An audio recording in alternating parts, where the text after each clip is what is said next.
Chapter 18. Gatherers of Memory. The bokoblin picked a tuft of grass from the field and sniffed at it in the breathy, snuffling way that bokoblins did. Its sense of smell really was quite sharp, not on the level of a dog or a pig, but several times more discerning than a person's. And it snapped to attention as it got traces of people. His dark blue skin was mottled by the dappled sunlight filtering down through the branches of the tree in whose shade it crouched. The people had stopped here, eaten something made with rice and meat, and there was a grain of rock salt that glimmered in the sunlight, and it picked it up out of the grass and ate it, and its jaws ran wet with the taste of the food they'd been carrying. Oh, it wanted that food. It also wanted their weapons, because the old knight's sword that it carried probably was not so fine as whatever they had. And maybe their meat too, because bokoblins were omnivorous, but they loved meat best of all, and it was not well documented, but a little nibble here and there of human flesh was sweet indeed. Their smell told the story of their strength, too. It could smell the material of their bows, the faint ozone of the thunder arrows they carried, the slightly different ozone that told of ancient weapons. It wouldn't be able to hunt them alone. That was fine. Its band was nearby, led by a black-skinned bokoblin carrying a great club of dragon bone, and the lot of them together would easily be able to track those humans once they rallied. It spent a long time visualizing that before moving to act, mouth still watering as it thought of rice and bird meat and great hunks of salt. Gazing into the distance as it daydreamed, one might be forgiven for thinking it rather silly-looking. It heard the discharge of the Guardian's weapon just in time to look up in alarm before promptly exploding into a bowl of fire and evil-smelling smoke. The shockwave of the blast sent the tree falling with a crash, and two of its teeth and one of its horns fell in the burned grass moments before its sword hit the ground some 10 paces away. The Guardian did not stop its patrol at all. In the distance, a bokoblin blew its alarm bugle, and the discharge of another Guardian's weapon cut it short. The Guardian, as well as several others in the area, responded to the sound by charging toward the spot, twisting legs beating heavy rhythms as they raced across open fields. The staccato beat of concussive explosions grew much quicker, and the howls of the bokoblins more frantic, as the Guardians converged on one of their camps. South from there, across a small lake, High stood watch. The eruptions of light and fire and smoke rose up into the air like pillars of force, and she tried to imagine how many beasts the Guardians had managed to kill. She couldn't. She found she just didn't understand enough about them. Surely her Aunt Kurt, or Zelda. It was a small thing, but she wished that she could have asked either of them about it. The dueling peaks clawed at the horizon, and she wondered at the mountains. The ruins of a building stood on a small islet in the center of the lake, and she wondered at their shared history, lost to destruction. Behind her Zelda stood, the shake slate held in her hands, and her eyes shone with golden light. "Tell me the truth," she demanded, quiet because she could not voice her demand louder. "How proficient are you right now, wielding that sword on your back?" Blue eyes, not green-blue like hers but blue, so blue they were like ice floating in water, looked away from her, not able to match her gaze. That said everything, didn't it? Not in answer to her question, because that question hadn't mattered. Of course, he was a master with a sword. If he wasn't, he wouldn't be able to carry it, wouldn't even be able to touch it, if legend was to be believed. No, the truth his silence and his reticence told was more damning. She had shamed him with the question, had shamed herself in revealing her weakness by asking. "Legend says that an ancient voice resonates inside it." The legends did not specify what the voice was, an echo from the world of the spirits, or a message left by the gods, or the gods themselves speaking to their chosen hearer. But it was the sign of their covenant, of the strength and duty of the wielder of the blade, of how beloved he was by the gods. Beloved in a way she was supposed to be, but was it? "Can you hear it yet?" "Hear her?" He had been looking over his shoulder, at the hilt of the blade. Now he looked at her again, and not for the first time his expression was so calm it bordered on severe, taking her in so steadily that she could feel the weight of his judgment. He was so quiet, more like a shadow attached to her heels than a man, and she had never seen him smile once in the days since he had been assigned to follow her, not even around the other champions, not even in the celebration after their appointment. She had come to think of him as her judge, and why shouldn't he be? She was supposed to be the other half to the legend that he had already made real. The sword that would seal the darkness was in his hands. All she had to do was fulfill a prophecy as old as the kingdom she stood to inherit, if she did not destroy it in her failure. More than her father, more than the other champions, more than anyone else, his eyes were heaviest, more terrible because he would not speak to her. Whatever judgments he held in his breast he kept quiet, and now, even now. "I have heard it only once," he said, and the very act of speaking seemed to pain him, his expression nearly breaking with the effort. "Did he find it, so distasteful?" "When I drew the sword from its pedestal. Ever since." Silence. "So, you do have a voice." She drew some petty pleasure from his flinch, his flush, how he looked away from her. Later she would be sorry for that barb, but in that moment she was just happy to elicit any genuine reaction at all. "Tell me, then, what did it say to you, when you laid hands on it and it found you worthy in an instant?" The flush was gone, the flinch as if it had never been. Now he looked at her again, unwavering, and it was as if she had said nothing at all. Probably she could have taken that as an effort on his part, a sign of some other victory. Instead she felt very small. "It told me that I wasn't done yet, that it would speak to me again when I was worthy, when I had helped you." A shock, cold water thrown in her face. Now she was a burden to him, concretely, keeping him from reaching his real potential, taking on his real role. But that was preposterous. He was already holding the sword. What other worthiness was there for him to find? To what greater heights could he ascend? "Are you lying to me?" She had meant to sound offended. Instead, her wound showed in her voice, the pain making itself more evident than any expression of her face. A pause as he considered the words, and then, "I will never lie to you." She couldn't face him or the weight of his eyes. She turned away, walked quickly along the bank of the lake, telling herself not to run, not to give any sign of what she was feeling, how heavy his regard was. The sound of his footsteps was very soft as he followed her, like a shadow carrying the holy sword. She came back to herself with a fading, like sunset, as the memory receded. She still felt that shame, that burden of expectation, and her desperate need to be able to blame anyone else for it. She had carried all the self-blame that she could for so long, it seemed. Was that my entire life? She did not envy the princess she had been. Pia stood nearby, waiting attentively, hands folded in front of her. That she was in such a relaxed posture was a sure sign that there was no danger to speak of nearby. She waited as she always waited, open and unassuming, pressuring Zelda for neither time nor explanations. How would I have treated Link back then? Knowing the answer, she rejected it and said, "My pilgrimage started here, I think, or at least this is when the hero and I began traveling together." She pressed a hand to her forehead. "I find it difficult to talk about, because now it is one of my memories, and yet I still think of it as happening to someone else, as if that girl who could not focus on anything but her own weaknesses and failures was another person altogether. I was so twisted up by the expectations of others, Pia. Everything I said or thought was colored by that lens." Pia nodded as she listened, as if the act of nodding was an intrinsic part of taking in information. As she nodded, her brows furrowed, and Zelda watched as she set her lips in a thin line, working up the courage to ask a question that she was not sure whether she had the right to voice.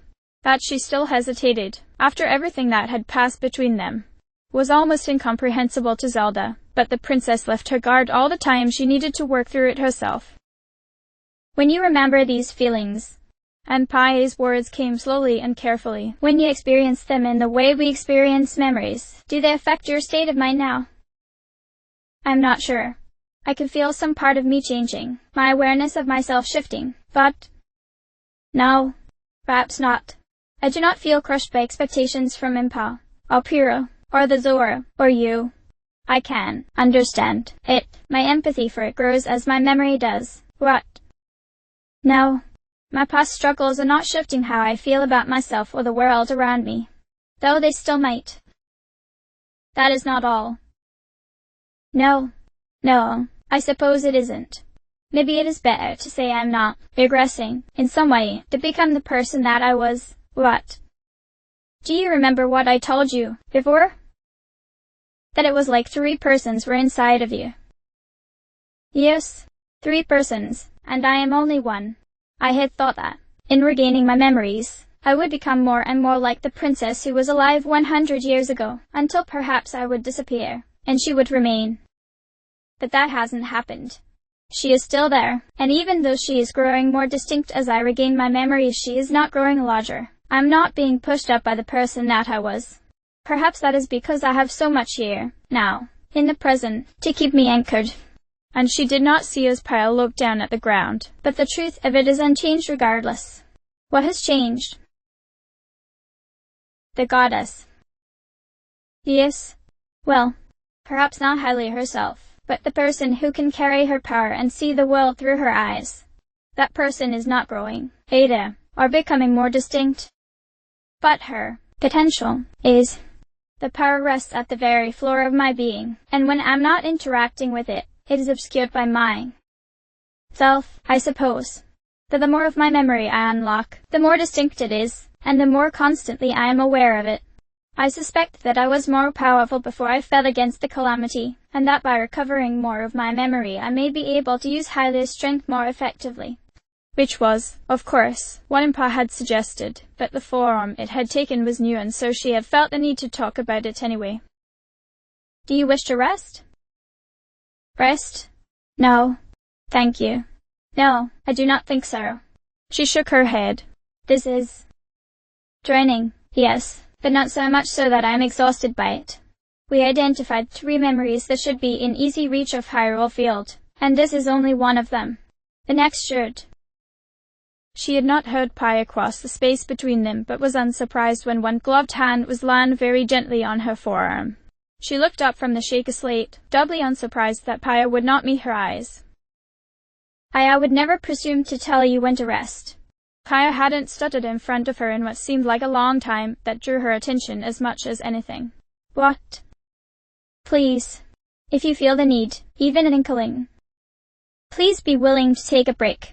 And none of this is as important as your well-being. She carried me on the mountain after my powers drained me so deeply that I went into a catatonic state. I can still see her face, how frightened she was, so sure that she had failed me and the world.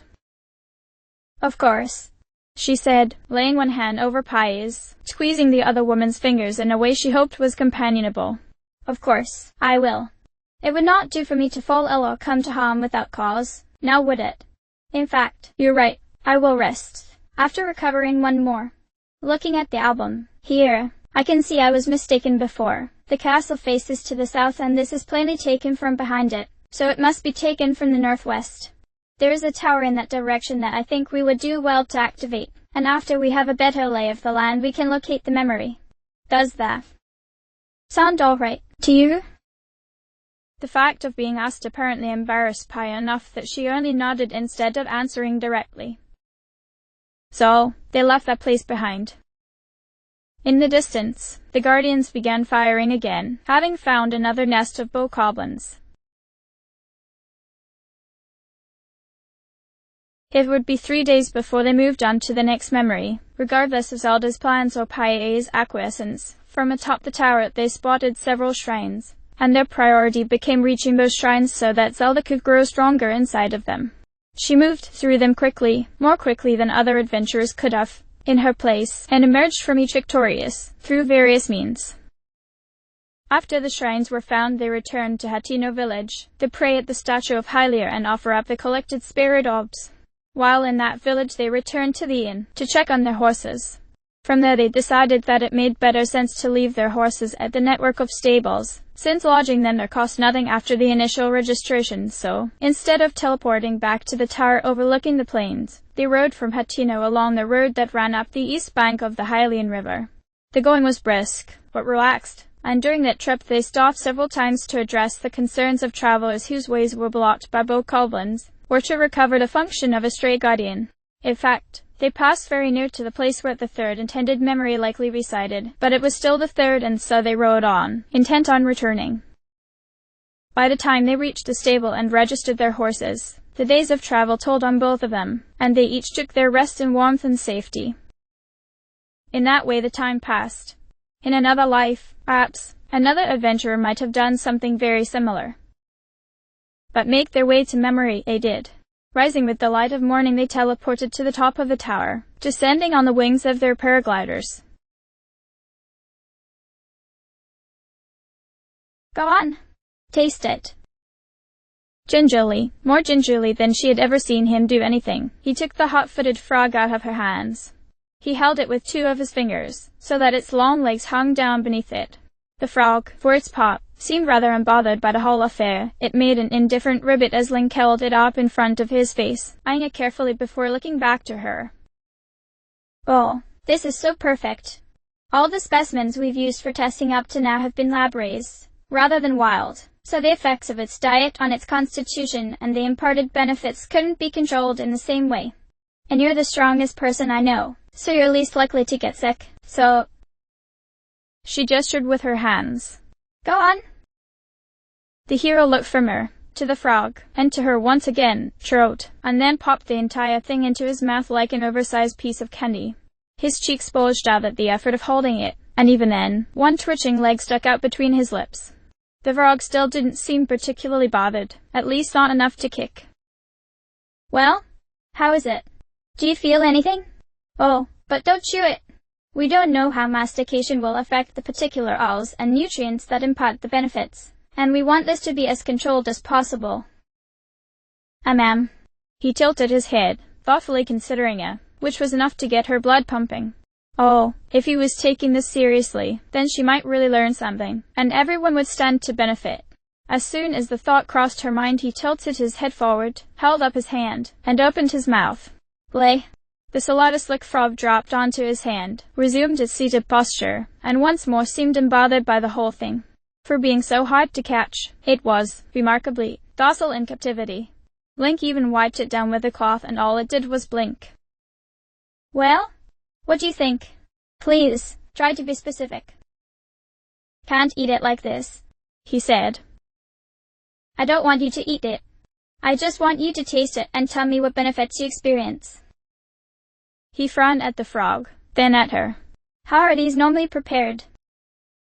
"Oh, well, they're used to make potions that confer enhanced swiftness of foot. They're fairly heavily processed, and combined with certain proteins extracted from materials left behind by slain monsters, synthesized into a colloidal suspension that—" "Where are you going?"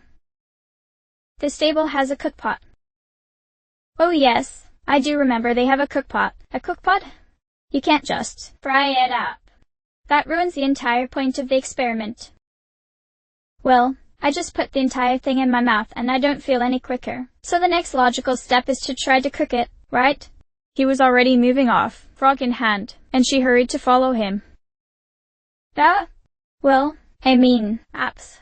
Assuming our constitution doesn't simply render the conferred properties less effective than it would for the average person, and that some level of processing is necessary to catalyze the particular proteins and acids that actually grant the effects, then I suppose some degree of applied heat would be the next thing to test for. But even still, we can't just do this off the cuff. We need a process. Without missing a step, Link held up the frog in one hand, and with the other hand he pantomimed moving an iron pan, or possibly a wok, over an open fire. "Don't you dare!" Though she knew that look, it was the expression he wore when he knew he wasn't really being ordered and wasn't obligated to obey her. She protested, and he kept walking, and in time they came to the cook fire just outside of the stable. Link took out his water bottle, uncapped it with his mouth, and poured a splash's worth directly into the pot. The water hissed and spat and danced, boiling and evaporating almost instantly, and Link nodded in appreciation of its heat. "Can I put salt on it?" We don't know how elevated sodium levels, much less big hunks of rock salt, would interact with the proteins involved, so no. For this stage we wouldn't use monster parts, either, because we want to see if the effects can be activated from the specimen itself, and then don't even think about cooking that frog. Up. He was actually grinning as he tossed the frog into the air. As it rotated, spinning toward its oblivion, it made eye contact with her, and she saw that no, it still did not care at all. She covered her eyes and turned away, though she could not hide from the sound of oils popping and spitting, or from the sound of Link humming as he cooked. Finally, after what seemed only seconds, the sound stopped, and metal scraped against stone as Link scooped his meal out with a military-issue plate. HRM. That sound was about as expressive as he ever got, with regards to his mistakes or his distress. It was enough to make her turn around without further inquiry, and then she saw what was on his plate. "Oh, Hylia," she said, and turned her face away again. The smell coming from it alone absolutely precluded edibility, and what it looked like she couldn't even begin to describe. And what, do you suppose, have you got there? Food, he said, sounding completely unsure. If that is food, then it has the most dubious claim to the title I have ever seen. Oh, she was going to be sick. No, she would not be sick. She could control herself. About this if nothing else in her entire life. Well, you've had your way. I have to eat this. Somewhere between a question and a resigned sigh. You insisted. You might as well. As soon as the words left her mouth she regretted them. The color of the thing, the interlacing greens and purples, the stench. She wouldn't feed that mess to the calamity itself. She was about to speak up, to tell Link to throw it away and that they would find another frog, when she heard a very loud crunch which was followed by a very strange swallowing sound. He could not bear to have it in his mouth long enough to chew it, apparently. Okay, now she might be sick. Finally, she turned back to him and his now clean plate. The face he was making was unique. Well? Cute. Then he stopped, considered for a moment, and nodded. Definitely needed salt. The memory faded away from her consciousness, slipping back from experience into that dim country of recollection, and she found herself standing slack-jawed while staring at nothing. She turned her head and, yes, Paya was looking at her with a tilted head and knitted brow. Then, I made him eat a frog. Well, taste a frog. He'd done the eating quite on his own. But, yes, probably still her fault. Silence. 3 seconds, 5 seconds. Then, you made him, said Paya, pointing with one finger at the darkness-enshrouded castle in the distance. Meaning Link, the hero. Eat a frog? She nodded. Why in the name of every god did I record that? Paya looked from her to the castle and back, and the knit in her brows grew more pronounced. She nodded, then shook her head. Zelda, if I may. Please. What did he do? Or, rather, why? For an experiment. It was a hot-footed frog, and I wanted to see if the effects of potions derived from them could be replicated without processing them, and he was strong enough to survive if anything went wrong, and also probably because I liked him but hadn't realized it yet. Paya bit down on her lower lip, and the crease in the center of her forehead split the tattoo of the shake eye cleanly in half. She looked as if she had more questions. Then she shook her head, thinking better of it. Oh, stop looking at me like that. I don't know. Haven't you ever? Let's just go to the next location. Of course, Zelda. Since we passed by that spot earlier, it may be easiest to retrieve our horses and ride there. Or, if you would prefer, we could proceed on foot after I prepare some potions. I'll just need to stop by a pond, and no frogs. From atop hilltops the Guardians signaled to each other in flashes of light, emitted from and received by their enormous eyes. Information regarding their individual patrol routes, threats encountered and eliminated, subtle changes that each might make to create more efficient coverage without overlapping the range of his compatriots. All of this was communicated in the space between moments. The flashing of their optic senses would take on an almost fluttering quality, like the wings of a small bird or a fairy that hovered in place, and then their heads would turn away from each other as they resumed their patrol. As near as I could tell, the Guardians have wiped out the bokoblin presence on this part of the plane and would continue patrolling without incident until the next bleeding Earth. They were really very efficient. It made her wonder what they had been like in days past, when hundreds of them had worked in tandem to suppress all the monsters plaguing the kingdom. This particular group had no patrol overlap with the Guardians that wandered nearer the castle, which had likely been Zelda's intent. She wondered if the Guardians that Zelda had freed would attack those under the control of the Calamity. The only thing she knew for certain was that Zelda did not want to find out. Not yet. She descended from the branches of the tree, satisfied that there was no immediate threat nearby. She landed noiselessly on the ground, and of course Zelda was right where she'd been before, standing in the spot that matched the photograph, hesitating, not yet engaging with the memory itself. The reluctance in Zelda's eyes was not quite like anything she'd seen there before. Zelda saw her and smiled in an apologetic way, and it was sad enough that Paya wished that she could do this in her place. Sorry. This one just feels different, somehow. She gestured around her. The air here is different, the shadows are different. It feels heavy. Paya did not have the same level of sensitivity as Zelda. For many reasons still, she tried to focus, to bring herself to a state where she could begin to understand what Zelda meant. Some small, infinitesimal part of Zelda's blessing was still in her mind, and she guarded it like the greatest treasure in creation, but she touched it now, in her thoughts. It was like meditating, but more pronounced. It made her sensitive to the world around her, to the currents that flowed beneath crude matter. Still, she felt nothing of what Zelda spoke. Perhaps you remember what it was like, on some level. Even if you do not recall a memory concretely, you still harbor a memory of feeling. That was almost preposterous, and she felt ridiculous for saying it, but by now she knew it was better to suggest these things than not. Zelda would easily pass what made sense and discard what did not. So, she was relieved when Zelda responded, I think you are right.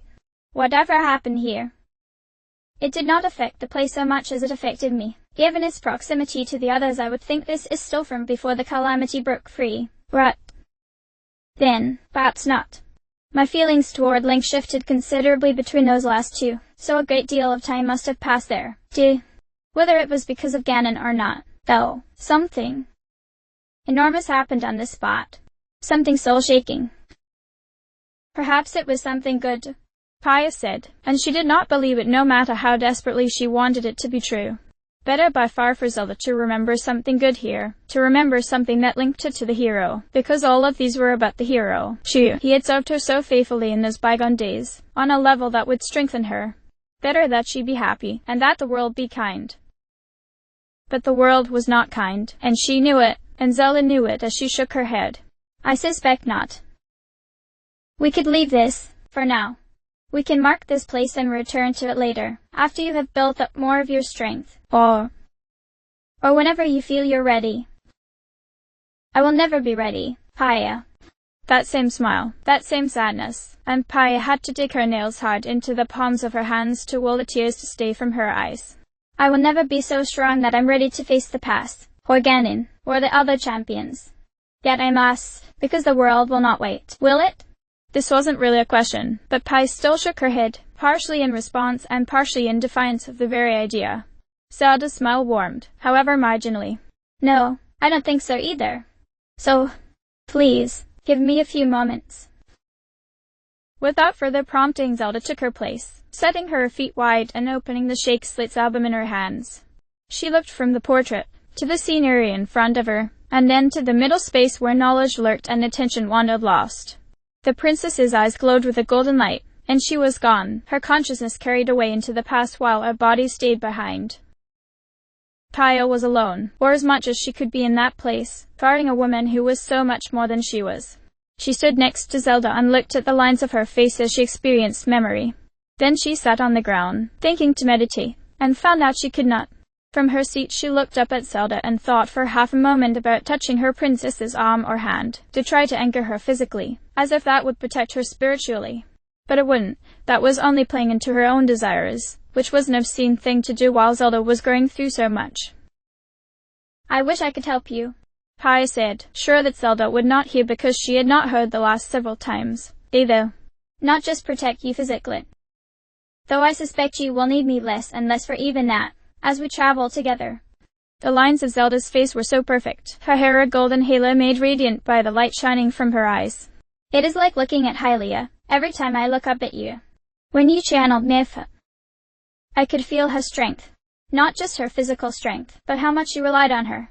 Is that how it was with the other champions, too? Is that how it was with Link? Were they so great of body and of heart that they could stand before the goddess and really, truly help her? She looked out into the trees, where the wind blew softly and no dangers lurked. It was such an unusual thing, to not be on guard, to not have to be. I think about Mifa's words all the time, now. She told me to follow my heart. But I'm not sure what that means. At least, not anymore. I want so badly to be by you always, but is that all there is? Is that all the meaning I can find in serving the most important person who's ever lived? The champions were all by you, And I was there. I could feel how much Mitha cared about you as if it were written on her face. And I don't understand how she or the others could. She buried her face in her hands, trying to wrangle the maelstrom inside of her, failing. She breathed, slowly, counting the breaths as if fighting off nausea. On Zelda's back, the light scale trident glowed. Pi did not see that. But then it whispered, so low she did not understand the words, and that made her look up. She was running in the rain, running so hard she thought her heart was going to collapse in her chest. And Link was pulling her behind him. All she could hear was the pounding of his boots in the water and the pounding of her heart in her ears, and none of it mattered at all because the world had ended. End of chapter.